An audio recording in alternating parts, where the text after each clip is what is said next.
Bienvenidos a nuestro capítulo de hoy de nuestro podcast. El día de hoy estaremos conversando sobre planeación tributaria, puntualmente del sector constructor.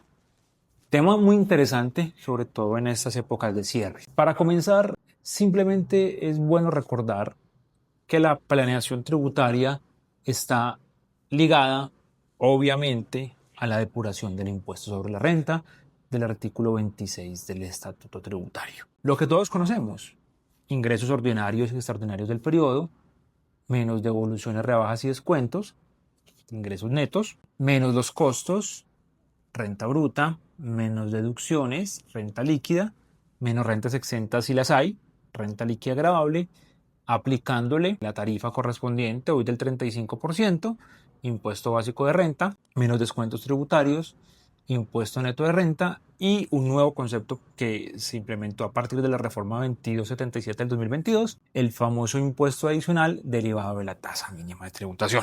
Planear realmente tiene unos elementos muy importantes que hay que diferenciar muy bien de la evasión y de la elusión.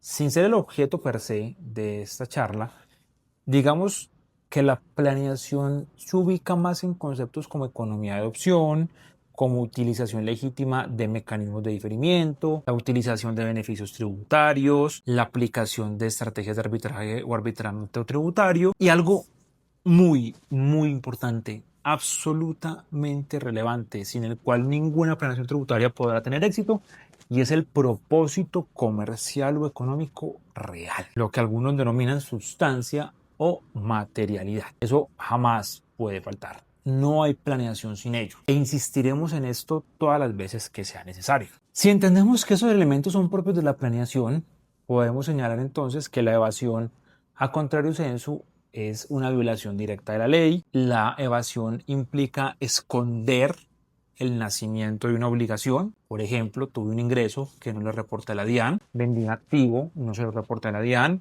presté un servicio, no se lo reporta a la DIAN, no le cuento sobre ese ingreso, estoy evadiendo. Adicionalmente existe en este mecanismo de evasión un marcado elemento doloso, lo hago exprofeso, lo hago adrede, eso es muy importante para identificar una evasión, y hoy en día la evasión tributaria ya es un tipo penal, situación que ha generado algunos conflictos sobre lo cual particularmente nosotros no estamos muy de acuerdo en que sea un tipo penal. Creemos que hay mecanismos administrativos para perseguirlo, pero pues es una realidad hoy. Y la elusión, que es como ese, entre comillas, punto medio, no se esconde la obligación, más fácil se evita su nacimiento.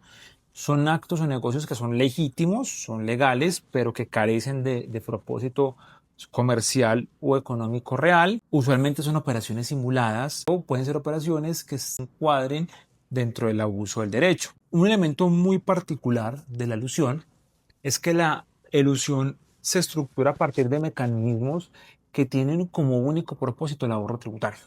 No tienen un propósito diferente. Solamente busca ahorro tributario. No busca ampliar el mercado, no busca reorganizar patrimonio, no busca proteger activos, no busca reorganizar eficientemente una empresa, busca ahorrar impuestos. Es su único propósito. Por eso también cae en el abuso tributario, famoso abuso que está por allá en el artículo 869 del Estatuto Tributario. Eso es un tema que ya ha venido siendo absolutamente depurado y decantado.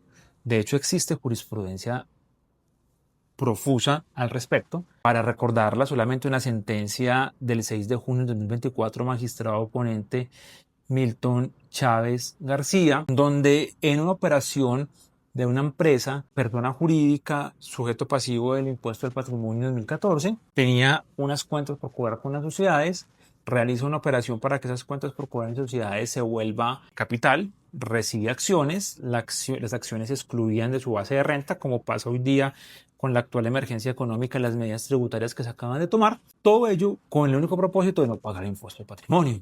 En ese caso, el Consejo de Estado, en cabeza del consejero ponente, siempre ha dicho o ha tenido expresiones como que la operación no tuvo relevancia comercial, no hubo resultado económico, que no hay sustancia económica, que no se llevó ningún acto en desarrollo del objeto social, que el negocio jurídico llevado a cabo tuvo como única consecuencia económica un ahorro para el contribuyente, que la sociedad básicamente lo único que buscaba era eludir el impuesto de patrimonio. Entonces fíjense que el Consejo de Estado ya hace mucho rato ha venido entendiendo que esa carencia de sustancia es muy importante, que esa necesidad de darle mayor relevancia a la realidad por sobre lo que diga el contrato o lo que se muestra en la contabilidad, hoy en día es mucho más importante la realidad económica. Entonces, para que entendamos que es una planeación tributaria, debemos decir que la planeación tributaria es la posibilidad legítima, legal, de diseñar estrategias a través de la autonomía privada de la voluntad para incidir en los hechos económicos que tienen alguna relevancia tributaria. De hecho, el mismo Consejo de Estado ha dicho que es un deber de los administradores, de los representantes legales, de los miembros de junta directiva, hacer planeaciones tributarias legales y legítimas, es decir, optimizar impuestos, mejorar el valor de la empresa. Es inclusive más allá de un derecho, por sí mismo un derecho, un deber de los administradores, siempre que no constituya evasión, elusión, que no estemos dentro del abuso del derecho tributario. Y así pues encontramos las herramientas que les mencionaba hace un rato. La economía de adopción es una, por ejemplo. La ley permite que el contribuyente, cuando va a desarrollar sus negocios, observe el mundo jurídico y en ese mundo jurídico el contribuyente escoja la opción tributaria que más le favorezca. Nadie está obligado a escoger la opción más fuerte o que más le perjudique. Yo puedo escoger la opción tributaria que más me favorezca. Siempre insistimos, y en esto queremos decirlo 1, 2, 3, 4, 10, 100 veces de ser necesario, insistimos en que debe haber un propósito económico o un propósito comercial real. Siempre que eso exista, yo como contribuyente puedo escoger el mecanismo que más me sirve. Por ejemplo, yo puedo escoger entre ser una sociedad de régimen ordinario de renta o yo puedo escoger ser una sociedad de régimen simple de tributación. Yo no estoy obligado a estar en renta porque tengo un régimen alternativo. Si yo tengo una empresa con muchos ingresos y poquitos gastos o costos, pues yo no estaría obligado entonces a irme al régimen ordinario, a contraer un censo. Yo soy una empresa con unos ingresos grandes, pero con unos costos y gastos grandes, pues mira, mejor por el régimen ordinario no estar obligado a irme al régimen simple de tributación. Yo puedo escoger la figura que más me conviene. Adicionalmente existen una serie de beneficios tributarios que los vamos a ver hoy un poquito en la charla, mecanismos de diferimiento. Por ejemplo, el 319 aporte sociedades es un típico mecanismo de diferimiento. El régimen de fusiones y escisiones es un típico mecanismo de diferimiento muy relevante en la práctica de planeaciones tributarias, así como los arbitramentos tributarios, que son esos tratamientos asimétricos que las legislaciones le pueden dar al mismo hecho generador, donde una jurisdicción lo puede tratar de una forma más beneficiosa, otra de una forma menos beneficiosa y yo aprovecharme de eso. Entendido entonces ese concepto de planeación, de evasión, de elusión, de los elementos de la planeación como la economía de adopción, los beneficios tributarios, el mecanismo de diferimiento, las estrategias de arbitraje tributario y demás, siempre es muy importante que ustedes al momento de hacer una planeación tributaria se pregunten qué se debe observar para hacerla bien. ¿Yo qué debo observar para una correcta planeación tributaria? Y lo primero que siempre le decimos a nuestros clientes y que les decimos a ustedes como nuestros oyentes es: yo no puedo hacer una planeación tributaria si yo no conozco el ciclo económico de la empresa, si yo no sé cómo funciona la empresa, si yo no sé cómo es su paso a paso desde el momento en que tengo la materia prima y la transformo, la vendo, el mercadeo, cómo cierro el negocio, cómo lo llevo, cómo exporto, cómo recaudo. Ese ciclo económico es absolutamente necesario entenderlo, adentrarnos en lo más profundo de la empresa en la medida de las posibilidades para encontrar opciones de planeación tributaria. Además, debemos recordar que existen normas de conexión formal entre las normas tributarias y contables. Entonces, cuando yo hago ese análisis, cuando yo conozco esa empresa, cuando yo hago ese diagnóstico, no due diligence, diagnóstico de la empresa, yo debo recordar que hay un principio de conexidad, de conexión formal entre las normas tributarias y contables, famoso artículo 21-1, donde yo no solamente me voy a conformar con leer las normas tributarias, sino que también tendré que revisar las normas internacionales de información financiera, asuntos como el devengo, realización del ingreso, el reconocimiento contable de activos y pasivos, conciliaciones y reconocimientos de diferencias temporales y permanentes. Todos esos elementos van a ser muy importantes a la hora de desarrollar una adecuada planeación tributaria. Adicional a eso, de tener en cuenta algo que hoy mucha gente, y es algo curioso porque lo hemos visto en la práctica, no ha tenido tanto en cuenta la tasa mínima de tributación. Ahorita vamos a conversar un poco sobre la tasa mínima de tributación que debe observarse acá. Otra prueba, otro elemento importante es la contabilidad debida en llevada forma, es una plena prueba. También hemos visto mucho en la práctica errores como las operaciones sociedad-socio. Eso también hay que mirarlo con mucha calma.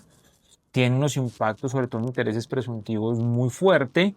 La tributación del impuesto o de la tarifa adicional de renta por dividendos es un elemento donde muchas veces yo logro optimizar mi renta a nivel societario, pero cuando voy a repartir dividendos entonces se pierde esa eficiencia y pago lo que deje de pagar. También un poquito sobre la presión tributaria. Recordemos que la autoridad tributaria en Colombia maneja indicadores sectoriales e internos y además insistimos en esto, el propósito económico comercial. Creo que lo he dicho la tercera o la cuarta vez en esta charla, pero es importante tenerlo en cuenta. Y de todo lo que les dije, yo quisiera enfocarme en algo muy particular y es la presión tributaria. La presión tributaria es muy importante porque la presión tributaria son esos indicadores que la DIAN recauda, organiza en su página, gestiona y que más o menos le dice cómo se está moviendo el mercado de un sector o cómo se está moviendo una empresa. Entonces, algunos indicadores son, por ejemplo, renta líquida gravable dividido ingresos netos, por ejemplo, costos laborales dividido ingresos netos, deducciones divididos ingresos netos, impuesto básico de renta dividido ingresos netos, impuesto básico de renta, por ejemplo, dividido en la renta líquida gravable, el impuesto básico de renta dividido en la utilidad comercial. Hay muchos indicadores que me dicen a mí, mire, ojo con esto, ojo por donde se mueve, porque moverse por este lado o moverse por este otro va a implicar que usted se esté subiendo o saliendo para arriba o para abajo de los márgenes sectoriales que trae la DIAN. Nosotros hemos hecho en sector constructor algunos escenarios, ustedes lo van a poder ver en la presentación. En la construcción de edificios residenciales, por ejemplo, ha tenido indicadores de presión de renta líquida sobre impuesto desde el 2019 hasta el 24, donde hasta el 23 fue muy constante. Inclusive en construcción de obras civiles también fue súper constante. Ustedes lo van a ver, los márgenes son muy parecidos, se subirá un punto y medio, se bajará un punto y medio, pero en general los indicadores son parejos y esos indicadores deben tenerse mucho en cuenta a la hora de hacerse planeaciones tributarias. Ahora, si entendemos todo esto, si entendemos todos los elementos importantes de las planeaciones tributarias, es bien relevante pensar la planeación tributaria desde una perspectiva no solamente jurídica, sino también contable. Si ustedes miran como una especie de conjunción de círculos que se unen, por este lado yo puedo decir que hay normas internacionales de información financiera, por este otro yo puedo decir que hay normas jurídicas y mercantiles, y esa parte en la mitad, esa parte donde se hace la conjunción, estará el derecho tributario o el estatuto tributario. Para yo saber de impuestos, para yo poder hacer una planeación tributaria, yo debo entender de normas internacionales de información financiera y debo entender de normas jurídicas o mercantiles. Y por eso es muy importante el manejo de las NIF, ya sea plenas o ya sea pymes, el manejo de las políticas contables influyen, impactan directamente, absoluta y directamente en la tributación. Siempre el manejo de NIF tiene impactos tributarios. En ese orden de ideas, piensen ustedes como sector constructor, ustedes qué pueden observar, por ejemplo, en la NIF para constructor. Ustedes recuerden que, por ejemplo, yo puedo irme por una empresa que construye inventarios, que aplicaré la NIC 2, o puedo irme por una empresa que presta servicios de construcción y que puedo irme por la NIC 15, que reemplazó la NIC 11. Tengamos en cuenta algo, porque estoy hablando de NIC plenas. Particularmente con la NIF 15, recuerden que la sección 23 próximamente va a ser homologada a la NIF 15, razón por la cual prefiero enfocarme en NIF plenas.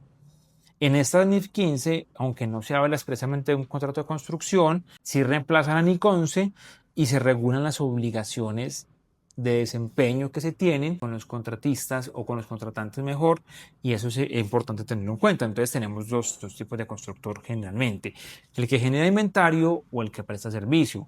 El primero se mueve por la NIC 12, el segundo se mueve por la NIC 15.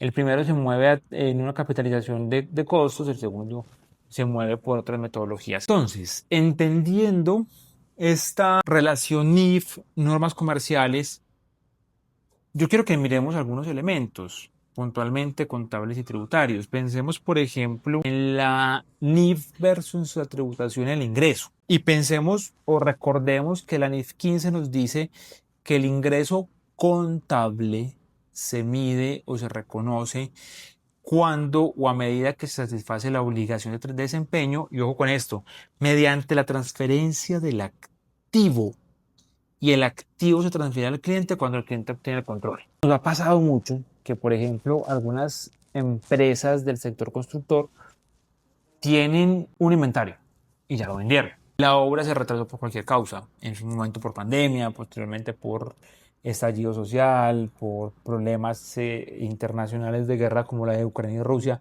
que hicieron que los materiales se demoraran mucho más. En fin, y ellos saben que el cliente se empieza a desesperar, que el cliente se empieza a impacientar.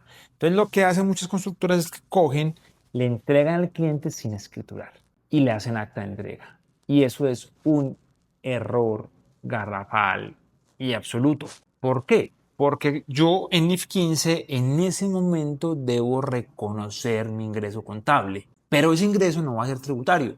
Porque por allá el artículo 28 del Estatuto Tributario me va a decir que yo reconozco el ingreso cuando escrituro efectivamente. Entonces, fíjense ustedes cómo yo en este escenario voy a tener un ingreso contable versus un ingreso fiscal que se va a hacer en un periodo probablemente superior. Y ese punto es bien relevante, bien importante para efectos de diferencias temporarias y para efectos de tasa mínima de tributación. Piensen en el ejemplo que les acabo de dar. Una empresa recibe contablemente un año y esa misma empresa recibe fiscalmente otro año. Para eso, pues yo les hacía una propuesta de un trabajo, una hoja de trabajo, donde ustedes la van a poder ver.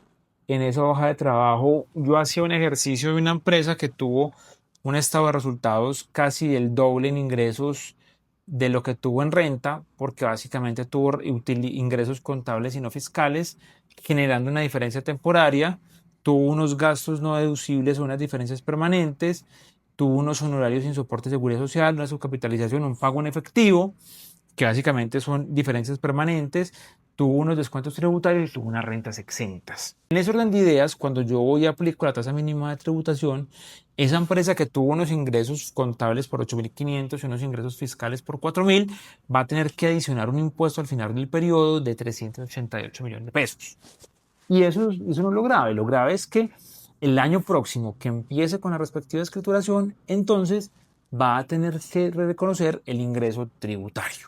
Entonces, fíjense, ahí una operación mal hecha, mal estructurada, cómo puede generar una diferencia entre ingresos contables e ingresos fiscales, crear una diferencia temporaria e incidir en la tasa mínima de tributación. Que hay un elemento muy relevante, y es que la tasa mínima de tributación es el impuesto depurado dividido la utilidad depurada. Y en la utilidad depurada hace referencia a la utilidad contable antes de impuestos. Entonces miren cómo estas incidencias contables sí impactan directamente la parte fiscal. Entonces, fijémonos en lo siguiente. Una empresa donde básicamente esta empresa tuvo ingresos ordinarios por 4.500, ventas por 8.500. Pero resulta que de estas ventas de 8.500, 4.000 es el reconocimiento contable de una unidad inmobiliaria sin escrituración que ya le entregué al consumidor final. Es decir, ingreso contable y no fiscal. Y ese ingreso contable y no fiscal básicamente va a hacer que se me dispare mi estado de resultados. Y cuando yo voy a aplicar la tasa mínima de tributación, cuando yo divido el impuesto depurado por la utilidad depurada, me va a dar un impuesto a agregar bastante importante. Es ahí donde tenemos bastantes conflictos. Por ejemplo, que yo propongo en la tabla, en el Excel que se les envía, la tasa mínima de tributación depurada de un 8%. Eso quiere decir que yo tengo que agregar un impuesto que ese impuesto va a salir de coger la utilidad contable por el 15% menos el impuesto depurado y me va a dar un valor que vendría siendo un 7% que yo debo adicionar para llegar a un 15%. Entonces, miren este efecto que es bien relevante en este caso. Voy a pagar un impuesto adicional, por ejemplo, en un periodo gravable, supongamos que se hizo en el periodo 2025, un impuesto adicional. Y voy a pagar, cuando logre escriturar, la realización del ingreso fiscal. O sea, voy a pagar 2 veces por el mismo hecho jurídico. Probablemente sí. Eso es una de las contradicciones que hoy se tiene en la tasa mínima de tributación, y que esa tasa mínima de tributación, por demás que está siendo analizada por la Corte Constitucional, que ya sacó una sentencia donde la declaró constitucional exequible, este tipo de operaciones que disminuyen principios como la de capacidad contributiva y demás, este tipo de situaciones es la que me genera a mí un conflicto a nivel de impuesto adicional y de doble tributación sobre un mismo hecho económico. Ahora, ¿cuál será la solución para esto? La solución es estructurar y acompasar de forma orgánica la parte contable con la parte jurídico-tributaria. En estos reconocimientos, además, pues pensemos, por ejemplo, también en si es una empresa que no genera inventario, sino que presta un servicio. Piensen, por ejemplo, cómo juega ese NIF 15 por allá, párrafo 41, 42, que me habla de la posibilidad de reconocer ingresos y costos en la construcción por método de producto o por método de recursos. ¿Sí? Recordemos que el método de producto se reconoce sobre servicios transferidos. Yo tengo unas obligaciones de desempeño, yo voy cumpliendo unos hitos, y esos hitos, a medida que yo los voy cumpliendo, es unos estudios, unos análisis, movimientos de tierra, de diseños, paisajismos, cimentación adicionales, esos hitos hacen que yo vaya reconociendo el ingreso. O tengo el método de recursos, que yo reconozco el ingreso en la base de los esfuerzos. Si yo voy comprando materiales, si yo voy haciendo mano de obra, si yo voy prestando servicios, yo voy reconociendo ese costo y paralelamente voy reconociendo ese ingreso. Figura muy parecida a la del artículo 200 del Estatuto Tributario, que por demás ese artículo 200 del Estatuto Tributario está muy acompasado con las normas NIF y permite que yo haga planeaciones al respecto. Esto para decir que no hay un método que tenga mayor impacto tributario que el otro desde una forma sacramental, desde una forma inflexible o que sea una regla de oro. Por el contrario, habrá que mirar en cada elemento qué funciona más y cómo se pueden diseñar. Por ejemplo, en materia de NIC o de NIF 11, método de esfuerzo, por ejemplo, en ese método de recursos que lleva el esfuerzo, yo puedo planear la compra de los costos para que esos costos no los tenga que reconocer yo inmediatamente y no tenga que reconocer el ingreso. Se puede pensar de esa forma. Otro elemento muy importante viene siendo la capitalización de costos versus gastos deducibles. ¿Qué debería llevarse el costo? ¿Qué debería ser gasto? ¿Cómo busco un equilibrio entre el ingreso, el costo y el gasto conforme a las normas NIF y al impacto tributario que puede tener en tasa mínima de tributación? Y aquí hay una preocupación que muchas veces me presenta en la práctica, y la aprobación de créditos constructores. Entonces, ¿qué se puede capitalizar? Hombre, se puede capitalizar otra vez, como hemos hablado, se puede capitalizar todo aquello que sea precio de compra más aranceles, más impuestos no recuperables, por ejemplo, el IVA que no es recuperable, transporte, almacenamiento y otros directamente atribuibles a la adquisición de la mercadería, materiales o servicios.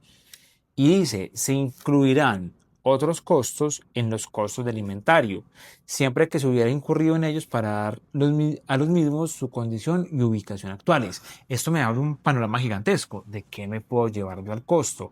¿Qué debo definir bien? Pues yo debo definir bien si es mejor generar un costo, irmelo llevando al activo y dejo una utilidad un poquito más amplia, o si empiezo a generar pérdidas, que a mí no me gusta mucho esa situación. Hay muchos elementos que pueden ser costos o gastos: equipos de obra en sitio, vigilante y control de acceso, servicios temporales, seguros de proyectos, ensayo de pruebas de redes, entre otras, e inclusive en NIF plenas, no en NIF 15, en NIF pymes, sino en NIF plenas, yo puedo capitalizar intereses. A NIC 23, yo puedo capitalizar intereses y llevármelos al costo del proyecto. siempre y cuando sea un activo apto, que es un activo que se requiere varios periodos para dejarlo en condiciones de ser usado. Muchas veces se pueden utilizar honorarios de junta, por ejemplo, con eficiencias tributarias para que sea directamente llevado al costo. Ojo con asuntos prohibidos como la publicidad y el mercadeo, eso es absolutamente prohibido. Es recomendable en todo caso, para que no me quede sin sabor entre si un elemento es un costo o un gasto, es recomendable llevarlo por vehículos separados. Hacer una documentación jurídica sólida, absolutamente sólida, y no mezclarlo con otros proyectos para que se pueda observar la trazabilidad del costo o del gasto. Así, yo que me pregunto para ir al costo, me pregunto, ¿es necesario para construir y dejar el inmueble listo? ¿Es atribuible a un proyecto específico y no a la empresa en general? ¿Tengo soporte? ¿Tengo política consistente? Debo mirar ese elemento. Ahora, respecto de los gastos, puntualmente, en la diapositiva ustedes van a poder encontrar algunos errores comunes en los gastos deducibles. Gasto es todo aquel expensa en la que yo incurro que me ayuda a desarrollar la actividad, pero yo tengo que mirar que yo no esté deduciendo gastos personales, que haya principio de causalidad, necesidad y proporcionalidad, que yo no haya una deducción, por ejemplo, o una compra de materiales sin factura, pagos en efectivo sin bancarización, pagarle a contratistas independientes sin seguridad social, pagos al exterior sin retención en la fuente. Todos estos errores son en la práctica lo que genera el desconocimiento de un gasto. Y en cuanto a los límites o a los descuentos tributarios, por favor tengan en cuenta, muy importante, el IVA en la importación, formación y construcción de adquisición de activos fijos reales productivos, y en los descuentos por inversiones en control, conservación y medio ambiente. Por último, yo quisiera como decirles, les he dicho bastante, y esto ha sido reiterativo, que es sugerencia utilizar un vehículo por proyecto, así la matriz esté arriba, ¿sí? Entonces muchos me van a decir, sí, pero eso me afecta para acceder a la bancarización. Y yo lo que les puedo decir, no, eso no les afecta para acceder a créditos del sector constructor. Los afecta la información financiera incompleta o desactualizada. Los afecta la falta de conciliación. Los afecta la incapacidad para demostrar un pago real. Los afecta que el plazo de la financiación no está alineado con el negocio. Los afecta que falta planeación posterior al desembolso. Fíjese todo lo que los afecta para pedir un crédito, y ahí los estados financieros juegan un papel absolutamente relevante. Ahora sí, por último, cuando estamos hablando de estructuras, recordemos que los dividendos hacen una parte muy importante, muy relevante de este tipo de estructuras.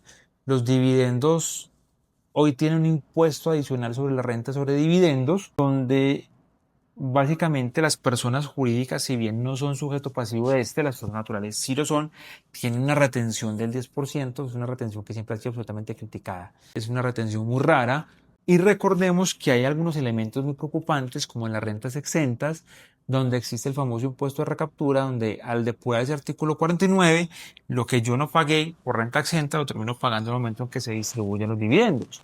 Entonces tengo que pensar opciones para planear esos dividendos.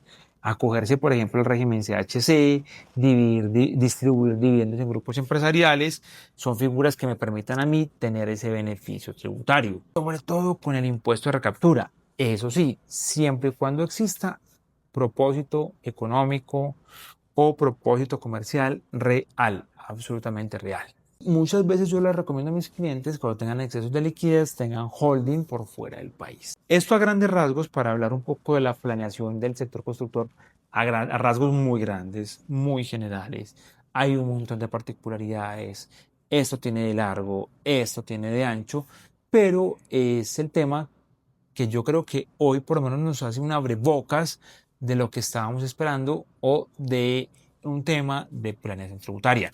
Para descargar esta presentación es muy importante que ustedes ingresen a nuestro perfil de Instagram. En Instagram ustedes nos van a encontrar como numogroup.tyb. Allí ustedes van a encontrar en enviar mensajes. En enviar mensajes van a escribir la palabra constructor, van a dar su correo electrónico e inmediatamente le llegará el mismo esta presentación. Muchas gracias, nos veremos en un próximo capítulo.